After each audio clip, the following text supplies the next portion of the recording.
So, hello and welcome. We are back with the NDTV Election Town Hall, a chance for you to question the game changers of Battleground 2019, either in person with this wonderful audience that we have here with us, or you can ask us questions on Twitter and we'll put them to our newsmakers, to our game changers. Well, today we are very pleased to have with us Prashant Kishor. He's a political strategist who's now turned politician.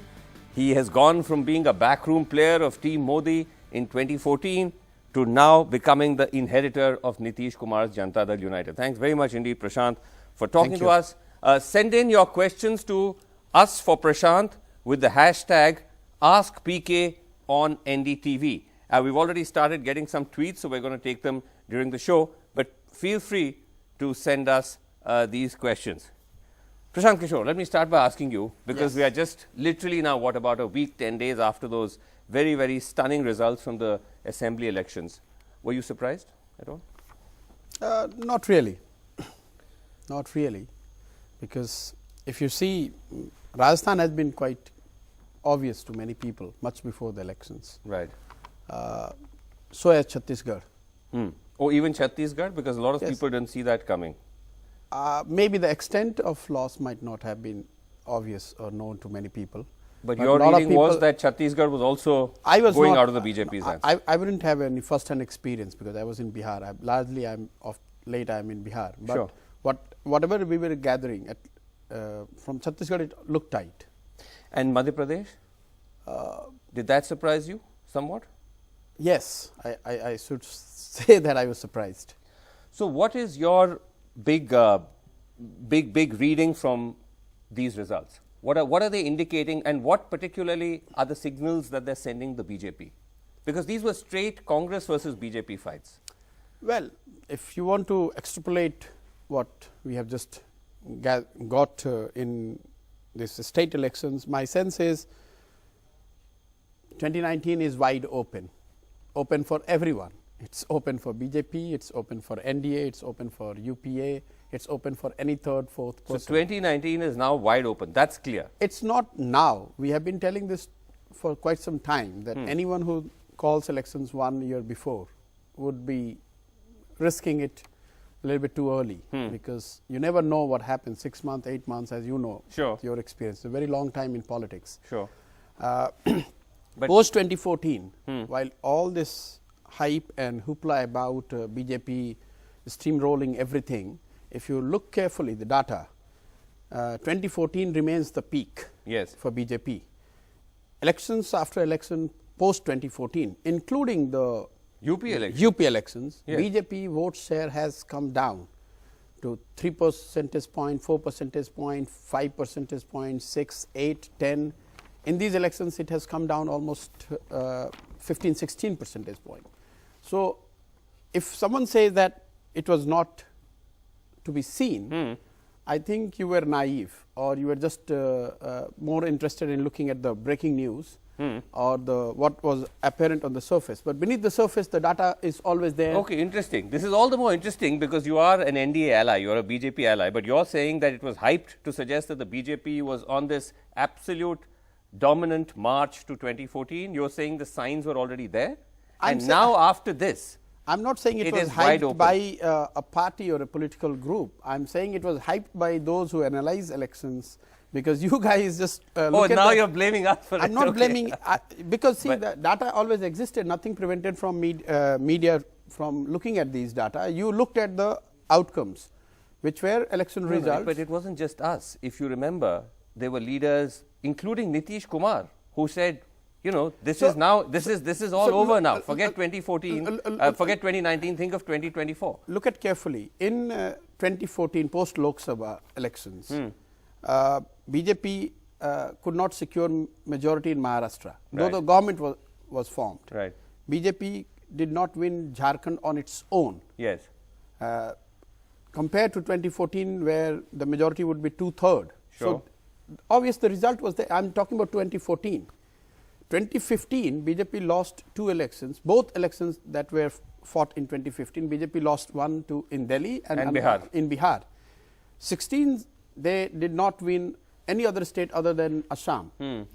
And in 17, yes, UP, because it's an elephant in the room, it was talked as if everything has been won. Okay, so interesting. But that even you're in saying UP, that the even signs in were UP, there. compared to 2014, BJP vote share came down by 3 percentage points. This is not just you being sour grapes because you were part of the UP campaign for the Congress at that time and you got wiped out. No, I'm saying whether it is sour grape for me or a sweet grape for me, the data doesn't change. You're just talking on data because you're also a data person. What I'm trying to tell you is that if someone is telling that no, they are getting this sign only after these 4-5 elections, I'm just telling you, just go back and start looking at the elections post 2014. In every election after, maybe Haryana, Tripura would be an exception, but other than that, BJP's vote share has been coming down. This is in a very each interesting. state. Okay, this is a very interesting reading of a narrative which actually has always suggested the reverse, that the BJP is gaining in dominance, is expanding its footprint. But let me just come back to no, make no mistake. They have expanded, they have gained ground, but the not vote, to not the to the extent that is being made not out. to the extent that has been made out, and certainly not to the extent what they achieved in 2014. Okay, let me ask you about what this is telling you as someone who's an analyst of Indian politics about why this is happening vis-a-vis the BJP. Are you seeing, and I'm talking particularly about these 3 states because this was, as I said, Congress versus BJP straight fight. Do you sense that this is indicative of the fact that the Congress has improved its election game, or are these people simply, are voters simply rejecting the BJP? I do not see a fundamental change on front of Congress, on part of Congress. No, I don't see. And that, if I'm a BJP, that is why I would be a bit more worried, because if I would have lost these elections to a reformed Congress, a very rejuvenated Congress, possibly I would have been less worried. So what is this then telling? This is telling me that it's vote against BJP in those 3 states more than vote for Congress, because again I give you another data point. In whole of India, all mode of surveys are telling that Rahul Gandhi has advantage over Mr. Modi as a preferred choice as Prime Minister in south of India. Right. Now look, the one election that has happened in south is Telangana, where Congress, despite having Mahakutumbi, has been wiped off. Yeah. So that is telling you that voters are far more intelligent than what the surveys throw at you. So you're saying that this is indicative that people are no longer stuck on because the BJP had used the language of the Congress saying it's Tina, there is no alternative. There's no alternative to us. You're saying voters are not bothered by that. My sense is voter is far more smarter than what any one survey is throwing at you. Second is, in absence of a wave, which is not apparent, unlike 2014, you would see a state after state will vote differently from each other. No, but I want to pick you up on the more important point you made. When you see the 3 state Congress being voted in, the Congress has been voted out in Mizoram. Congress has not been able to capitalize in Telangana. So the story could change, but you're saying that voters are not simply willing to necessarily seek an viable alternative to the BJP. The anger is to the extent that they're simply saying, "Aapko harana hai, jeetega kaun wo dusri baat hai." One way to look at it, you could interpret it that way, but my sense is, these 3 states, if I look at the way the people have voted, it is not a massive support for Congress except for maybe Chhattisgarh. It is more negative against the BJP. And because BJP vote share has not come down drastically in those 2 states. What is so you're saying the Congress has not done much to fix its game. What is the BJP? If there would have been what is the BJP doing wrong? No, see, if there would have been a wave in favor of Congress, the one state they should have won is in south, because that is where Rahul Gandhi is apparently very popular, much more popular than Mr. Modi. So what I'm trying to tell you is that the state where, because many surveys you hear that Mr. Modi is so popular, and a state still you see BJP losing those 3 states. And the state where Rahul Gandhi is very popular, you saw Congress losing. What is the BJP getting wrong, in your view? No, that is for BJP to decide. I am nobody to advise BJP. No, no, no. I'm not asking you to advise the BJP. I'm asking you to analyze what they're getting wrong. I'm sure they have very experienced people. They know how to analyze. You see, this is the problem. No. Now you are answering like a neta. No, I'm so not. far you were not. No, so far you were answering like the Prashant Kishor I knew.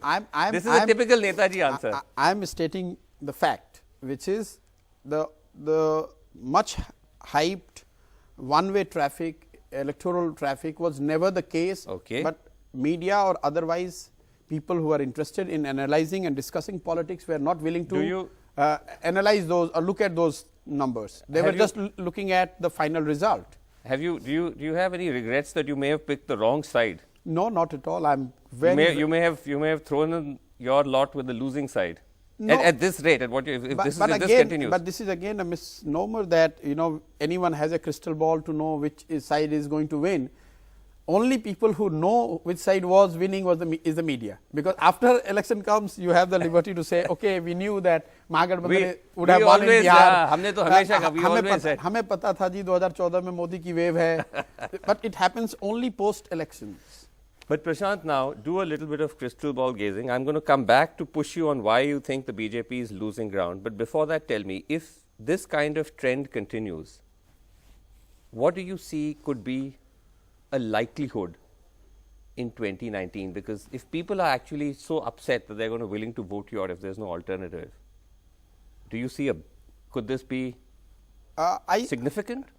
I see still, if I have to put my neck out, I still see NDA having the best chance to form the government. Okay. Now, within NDA, what would be the composition of different parties is something. One theory says, there is one sort of set of theorizing that's going on in Delhi circles, which you may have heard of, that they feel that at this rate, the BJP could actually crash and come down to even like a 150, 160 level, if people are so upset that they're willing to vote them out. Do you think that's realistic? But that's what people might be discussing in Delhi, but that might not be reality. Do you think it's a possibility? See, anything is possible in politics, but okay, you're hedging your bets again. I still, I'm not hedging my bet. Okay. If I have to put my money, I would still put on an NDA government than any other formation forming the government in 2019. Okay, talk about the NDA, because that's something which you are a member of. You are part of the JDU. Is it safe to at least say that the BJP can no longer think that they can go into this election on their own? They have to build a coalition, they have to build allies, and at the moment, the NDA is not a very happy house. Okay, so I don't know if BJP is saying that they are going alone, because even 2014 elections were fought as NDA. BJP got majority on its own. Of course, but that they should be much more. The allies who were there, whether Shiv Sena, whether Akalis, and few others, they were always there. But at the moment, there is literally no NDA.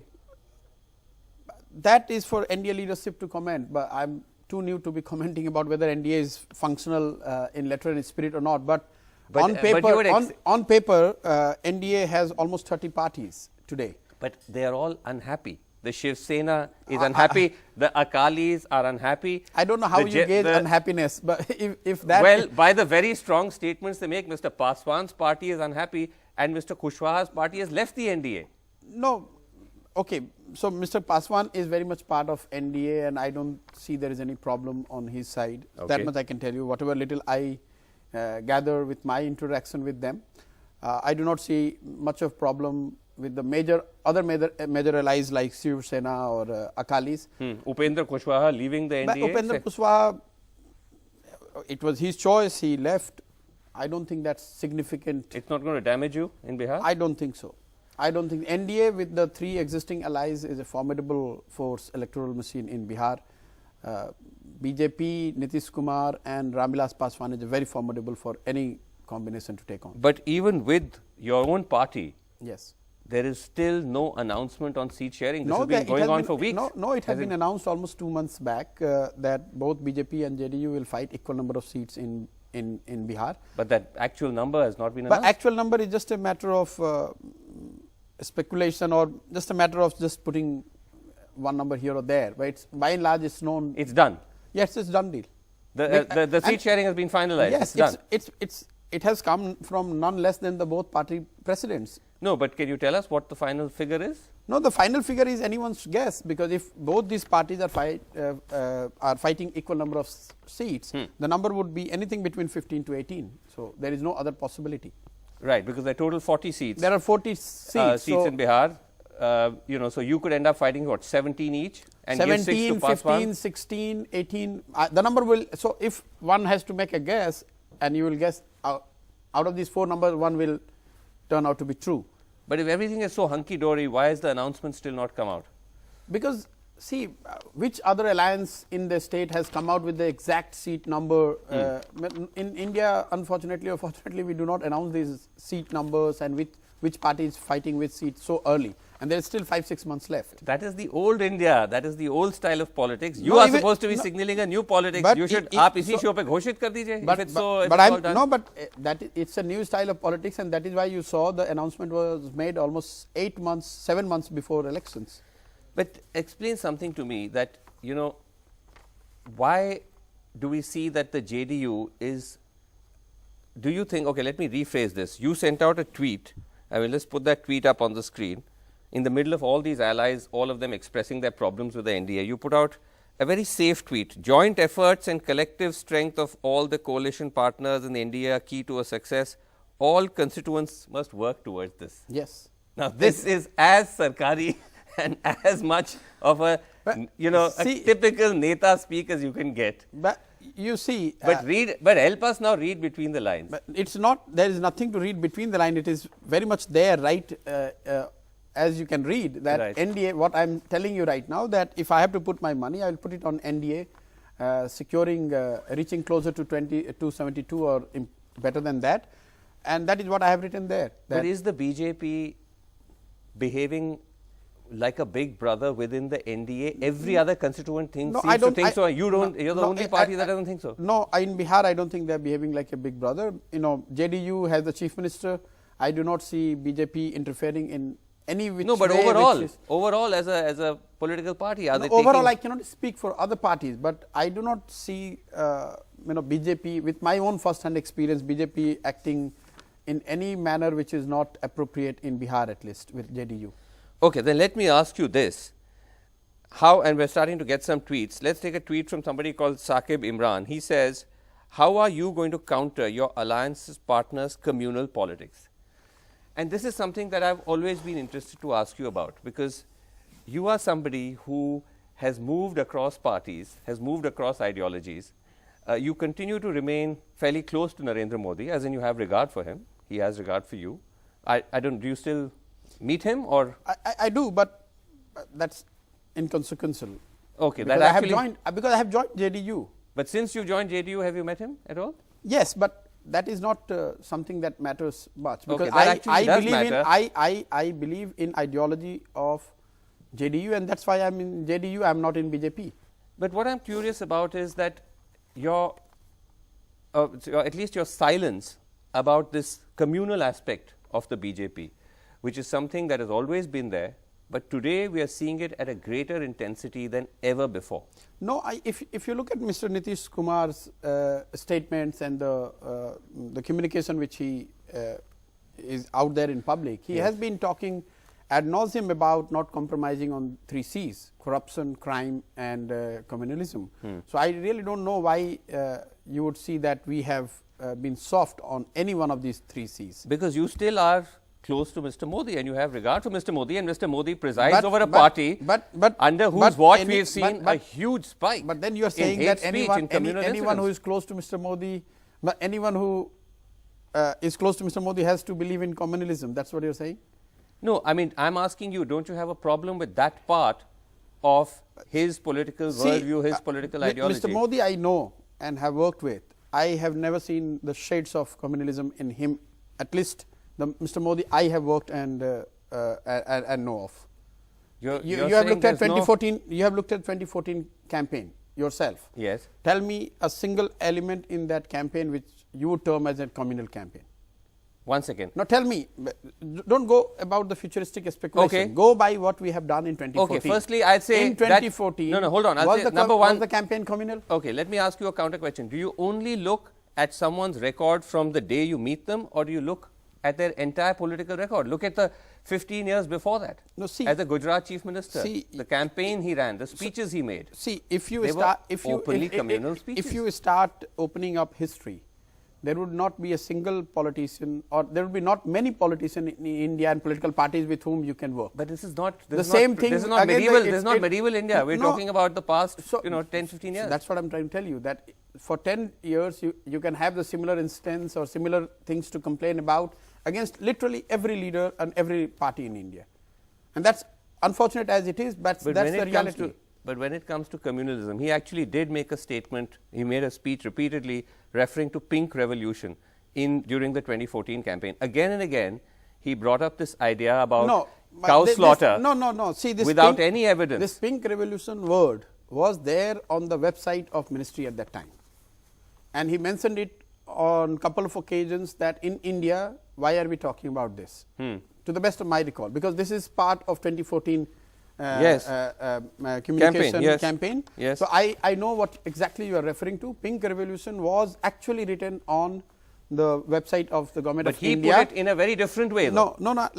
And there was a clarion call there that we have seen the green revolution, we have seen the white revolution. Now let's aim to have a pink revolution. Yes. And that was written in the context of increasing beef export. And he would have used it just to say that, as a country where bovine meat is not necessarily vast majority of India is very comfortable with, he might have used it in that context. But it was not the phrase that was coined by him. I know, but it was used in a completely misleading context, because what we export is buffalo, not beef. And he seemed to link the two. No, he did not link it, to the best of my knowledge. Okay, actually we can go back to the speech. No, we can. You can. And we can debate it. I tell you because I have looked at this phrase. I was part of the team at that time, and I would have looked at his speeches. I don't think he has on his own come out and said anything on the pink revolution. Okay. You must get the ministry's website also, which has actually mentioned this. I don't want to spend too much time on this, but I've actually looked at those speeches very closely. I'm happy to come back to you. I again challenge you. Go back to the 2014 campaign. Tell me the elements in 2014 campaign which you found communal. I just gave you an example, but you rejected it. No, I'm not rejecting. I'm giving you the detailed explanation. Okay. 2014 campaign, if it was communal in any which way, please let me know. Okay. But if you take away 2014 campaign, just for the sake of argument, if you look at what is happening with the BJP, that's the fact. Okay, no, unless you prove that this was the campaign which but we agree to disagree on pink revolution. We agree to disagree on the fact that you won't look at his record. No, I tell you. In 2014 campaign, it started with his mega rallies. It started with the town hall here, the mega rallies, the Manthan, which was a youth interaction, the Statue of Unity, the Sardar campaign. We don't want the entire list of 2014 campaigns. Tell me a single campaign module in 2014 that you found communal. As I said, we agree to disagree on pink revolution. You are taking Let me ask you about today the BJP. Because today you are an ally of the I might be ally, but today I do not run the narrative of BJP. I do not run the communication of BJP. I do not necessarily. They are not asking me what to say and what not to say. No, of course. But as an ally, you can take a stand on positions taken by the leading alliance partner. For example, just today, news has come that they have asked, an order has been passed by the Home Ministry that in addition to giving intelligence agencies, investigating agencies the power to surveil our phones, they will now have free license to surveil our computers as well, computers and related equipment, which is something that is being widely condemned across the political spectrum. Your thoughts on this? I am always for the choice of citizens. I am freedom. I believe in the freedom of choice, and any kind of state interference for surveillance for right region or wrong regions is something which we should not. You think this order I do not know the context in which government has issued a statement, but I am making a larger point that democracy is our biggest strength. Okay. We shouldn't turn into a surveillance state. Okay. Good. I'm glad at least we got you to clarify on that. Let me ask you about the fact that now when it comes to you, now as JDU, you became the inheritor of this party at I must say, a very young age for Indian politics. I'm not an inheritor. Well, why do because you call Nitish Kumar said Prashant Kishor is the future. What more a clear signal can anybody give of, of you No, being an inheritor? I'm there to do whatever little I could do. As I was interested in working in Bihar or beyond. I looked around, and only party I could have called as my party and feel comfortable with its ideology and work methods and the opportunity which I would get was JDU, and that's why I am in JDU. Okay, but and above all, I have the greatest respect for Nitish Kumar as an administrator, as a leader.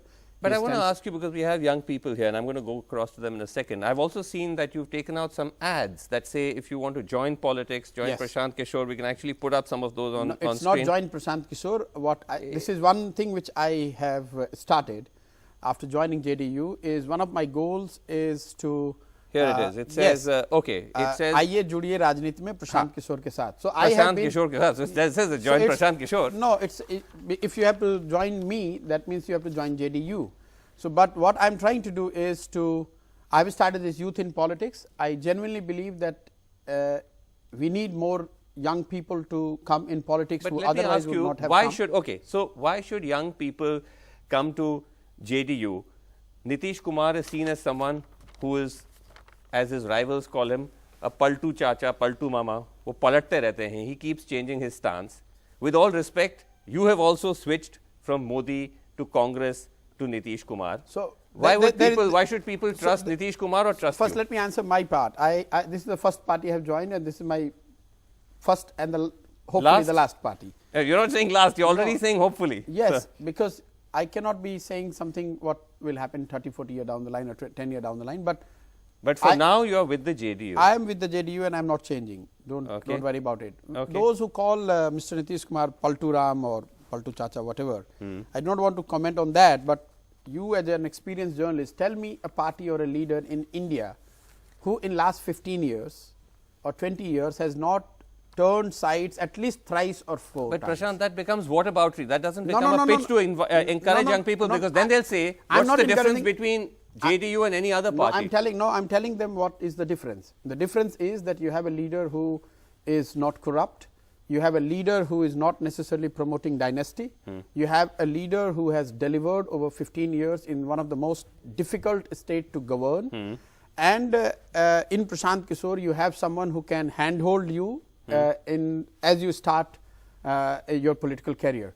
So if I have advised big leaders for whatever it is worth, I want to spend my next 2 years, 3 years advising those who wants to become Mukhya, who wants to win Jila Parishad, who wants to become MLA, who wants to become MP in next 10, 15 years. The campaign is about that, that get 1 lakh people to join politics, and I'm starting in Bihar because that is where I have a political platform. And not only join politics, make 15, 20,000 of them fight elections in next 4, 5 years. No, but you're saying that Nitish Kumar is this amazing politician who's not corrupt, who's run this extraordinary state, I can tell you, Vasu, I can tell you with but my first-hand experience. He was wiped out in 2014. Yes, I can tell you with first-hand experience. There are very few politicians in India today who can claim to be non-corrupt after being on chair for 10, 15, 20 years. Nitish Kumar undoubtedly is one of them. Okay, that's a very, very sweeping statement to make. I'm sure Nitish Ji's rivals may not agree. But you cannot get a single person who would call Nitish Kumar a corrupt leader. Okay. Secondly, look at me. I do not belong to his caste. I am certainly not part of his family. I am not coming from his political school of thought, which is socialist thinking. And I am not coming from his hometown or home state. Yet he handed over the party. He has not handed over the party, but he has given me something to do. That itself shows. But that if you're saying, if you have something, okay, but if you say corruption aside, reliability. Why corruption is not an issue? No, I am asking about reliability. You're saying that all parties, all leaders have switched sides. No, but the manner in which he did it. He's as reliable as any other politician in India. And start from Kerala, go up to the Kashmir, start from Gujarat, go up to Arunachal Pradesh. Okay. Those who you will call today reliable, and you have the better history of them than I would know, they would have turned 3 times, 4 times. Look at Chandrababu Naidu, look at DMK, look at Mamta Di, look at Mayawati ji, look at even for that matter, can I ask you? Those who are calling him Paltu Chacha, ask, because he's a young guy, just ask him. Tejasvi Yadav. Yes, just ask him that in Biswanath Pratap Singh government, where was his father? Where was his father? No, one second. Can I was not that government supported by BJP? Can I also respond, because I am supposed to be the anchor here? So, if I may, no one is disputing that we do not have dal badlus and paltus in Indian politics. Let me finish the question.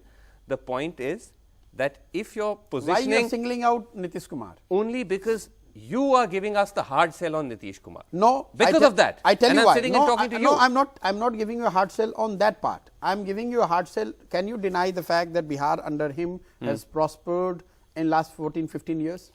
Can you deny the fact that he is one of those leaders who is still honest? Can you deny the fact that he is one of those who are not necessarily promoting his dynasty, his son, his... You know, someone in IIT Delhi asked me that, oh, you are there because his son is not interested in politics. But in India, if you don't have your son, you will put your wife. You don't have your wife, then you put some of your relatives. Okay. And so, please give him the due where it is due. If he has some flaws, no one is ideal. If he has some flaws, you see, the problem is why Delhi media especially very upset about his turning this side. My assessment is that lot of those who saw in Nitish Kumar a challenger to Modi actually wanted him to fight their battle in some sense. See, some people have come out and said that openly. Yes, and they feel that, okay, they feel let down.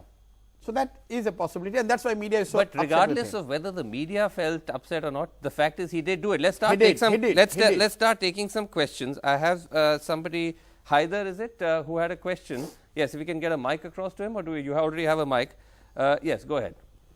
Yes, so my first question was, as a political strategist, how do you differentiate between the monetary compulsions of being strategist and the moral conceptions of informing the citizen?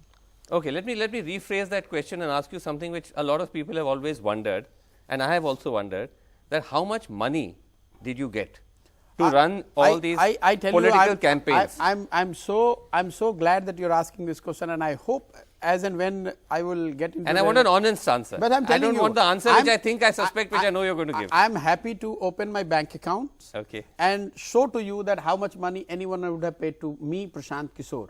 Not a single penny would be paid by any one of these people to Prashant Kishor, because first of all, they did not hire me as a political strategist as you think.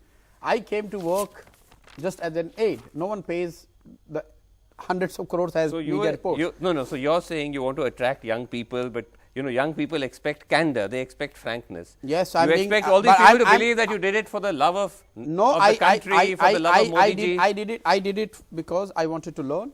I wanted to make name for myself. I wanted to create a space for myself, and that's too big a reward to be. But IPAC, which is the consultancy you ran, they got someone paid them. So IPAC, no, but again, why don't you? IPAC's returns are there in the public domain.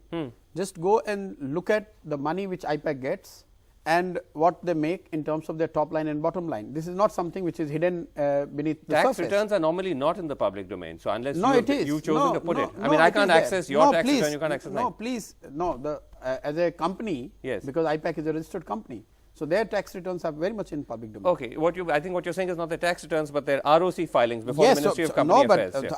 ROC tells you all your top line and bottom line. Okay, so we'll certainly look at it. But since we're here, why don't you enlighten us? What is the top line and bottom line of IPAC? I tell you, what people pay is actual cost of the individuals who work with setup like IPAC. I give an example of 2014 much hyped election, which you hear that it was very expensive. How much did IPAC I'm coming. I'm coming to it. That time it was called CAG. In CAG, when I first met people and I asked them how much we will have to pay for you to leave your prestigious job or lucrative life wherever you are, how much we'll have to pay. And we asked people to put the number in a chit, and the average came out to be 27,000, because all people wanted was to get out of pocket expenses covered.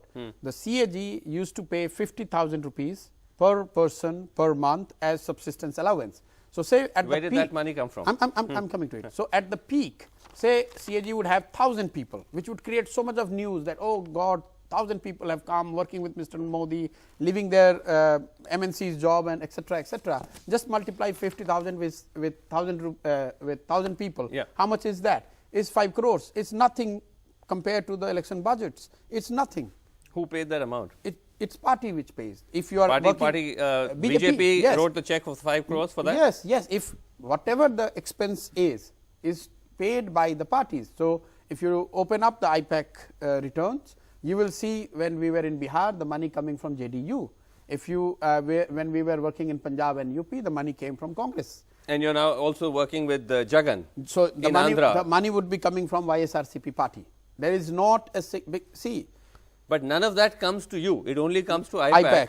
And how are you? I'm telling you. But you are also running a house. In last 5 years, if anyone can prove a single penny moving from IPAC or CAG to Prashant Kishore's account, I will take whatever you say. Okay, so how is Prashant Kishor running his ghar? Yes, so that's what I'm saying. My expense is also covered by those I'm working, which is it's complete. The whole model is reimbursement. Whatever expense is there, you have to reimburse. Okay, so then in that sense, you are receiving reimbursement for your expenses.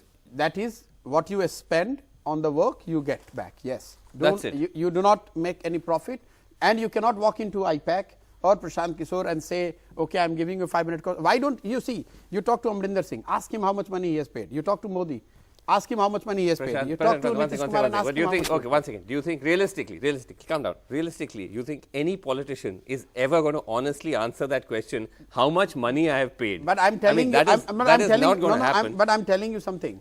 If those who are running the country, if you are not believing them, so you are saying everyone is lying except for what your perception is. I'm not saying that. I'm saying when it comes to political expenses and political finance, there is another way to look at it. There's a lot of opacity. Yes, people are not transparent. So there are two things. So that's why. So no, there are two things.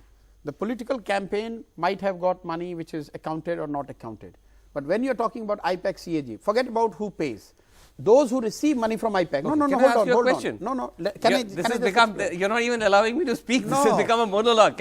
I'm the anchor. I'm invoking the anchor's right to ask you one question. If you're saying that it is only, I accept. You're saying it's only reimbursement, no profit, and through the check. The check. Okay, accept it. If it's that, then all these young people who are working for you, I'm sure some of them are very skilled. You get very good talent from IIMs and so on and IITs. They come for the experience. They are not. There's nothing for them to take home. No profit. There is a huge thing for them to take home. No, I'm talking monetarily. But I'm telling you, I tell you what they take home. Because those who come, you have to first understand who comes to work at IPAC. They want to experience politics without necessarily joining politics. They want to create a huge weight on their CV. If I tell you the number of people who have gone to Ivy League colleges after spending a couple of years or 3 years in IPAC, right, you would be surprised to know. Because it's not about 10,000 extra or 20,000 extra. Right. It's the experience. It's about learning. It's about improving your CV. It's about something which otherwise you would not get to do in your lifetime. Let me complete one thing. Okay. Can I take some audience questions now? Because you said leaders will never tell you how much money they paid. I challenge you to go other way around. Those who received money, because they are not all in my control. There are more than 3,000 people who have come, worked with CAG or IPAC and have gone. Ask them if they have got a single penny in cash from us. Okay. Every penny they have got it through check, and that is accounted. Okay. Let me just get some questions from the audience. Akhilesh is here somewhere with us. Yes. You had a question. So my question pertains generally, pertains to the Home Ministry's order today, right? So IPAC, if you visit the IPAC website, it's always looking for data mining experts, for Python experts. So where does IPAC draw the line? Because data is important for you. Data is important for your as you have mentioned, for your micro and macro political decision making. Where do you draw the line that this in many interviews I have said this, like us, even this whole quote unquote big data is so much overhyped in India and overestimated. Data is important, but not something that can make a difference in the electoral outcome. But you use a lot of data. We do use a lot of data for understanding. We do use a lot of data to reach people. But where do you get that from? Through the campaigns. But that is the difference, because someone looked at this Cambridge Analytica and they mined data from Facebook. We started campaign where Facebook was not even used as a campaign platform. But once you start using Facebook, then you have a lot of data. I give an example. If you don't actually use means which may not entirely be above board to, like a lot of political analysts, party strategists buy raw data from the data black market. I tell like you cell phone numbers why and so I on. don't need to buy data is because we generate so much data on our own. For example, in Gujarat in 2012, we started for the first time what is called missed call campaign. If you want Mr. Modi as a CM, give a missed call. The 60 lakh people called. Okay. Then I have those 60 lakh data to reach. I don't need to go and do what Cambridge Analytica quote unquote was trying to do. I don't need to mine data on Facebook to know more about you. Many people, we generate interest and data points through the campaigns. If I am running Chai Pe Charcha and I am asking you if you want to join, if you want to participate, call. Okay, so when you're getting your data from you're saying you're getting your data from your campaign. You're not actually buying it. We're we're running out of time. Let me come back to 2019 and the big picture. Nobody who can sell data. That big data is not available anywhere in India. What are we talking about? Okay, let me ask you, as we're running out of time, about 2019 again. Going back, what do you see with Rahul Gandhi now? Do you see any change in him? If you were to identify one or two things that you think has changed with Rahul in the past, I don't know, since you worked with him. Success and victory always makes you much more confident. So I'm sure he is much more sure about his own strategies and what he is the You right think thing to Rahul do. has become more confident now? Anyone does. If you are successful, you become confident. If you are not successful, you become a bit more skeptical. This is nothing unique to Rahul or anybody else. What is his biggest weakness in your view, having worked with him, having worked with the Congress? It is. I'm too small a person to comment about. Come on, here we go again. Here we go again. Weakness.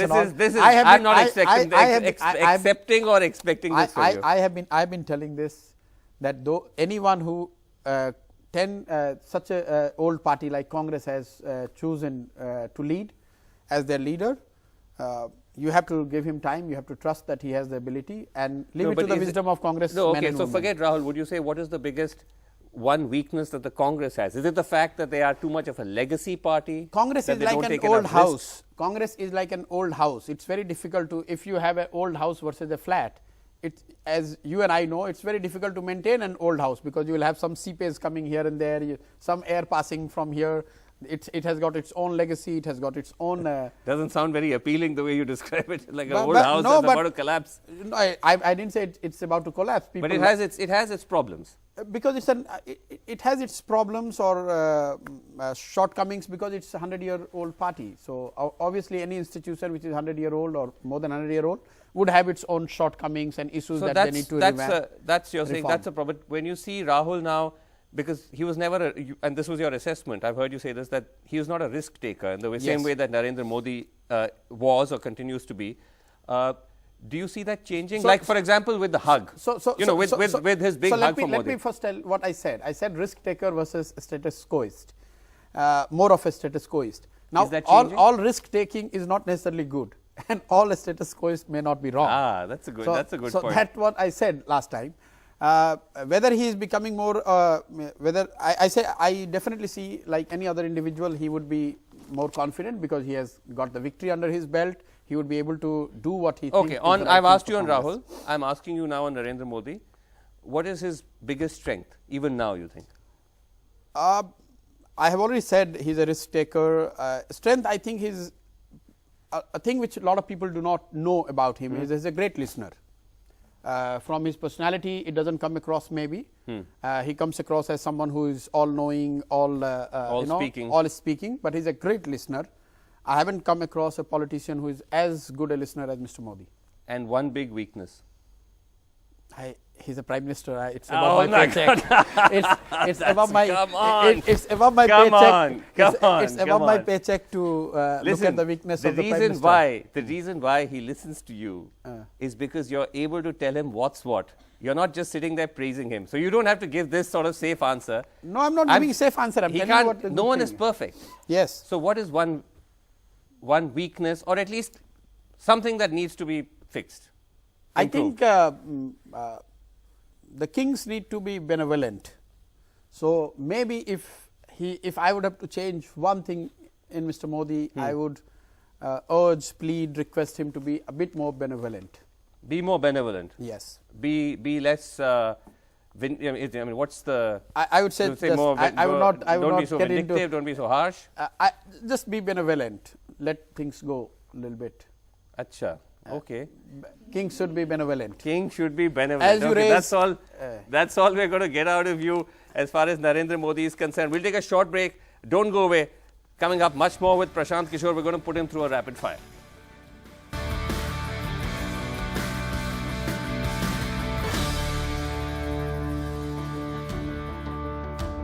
Welcome back. We're still clapping. Okay, lovely. So, welcome back. We're with Prashant Kishor, strategist, now Neta. Fascinating to hear him on 2019. Let's just get some last questions from the audience. I have Smriti here who wants to ask a question. Yes. Go ahead, Smriti. I just wanted to ask that you were the face of professional campaign management, which was hitherto not seen in Indian politics. And now you getting directly involved into politics as like a politician, doesn't that dilute the entire purpose of professional campaign management as a value-neutral profession?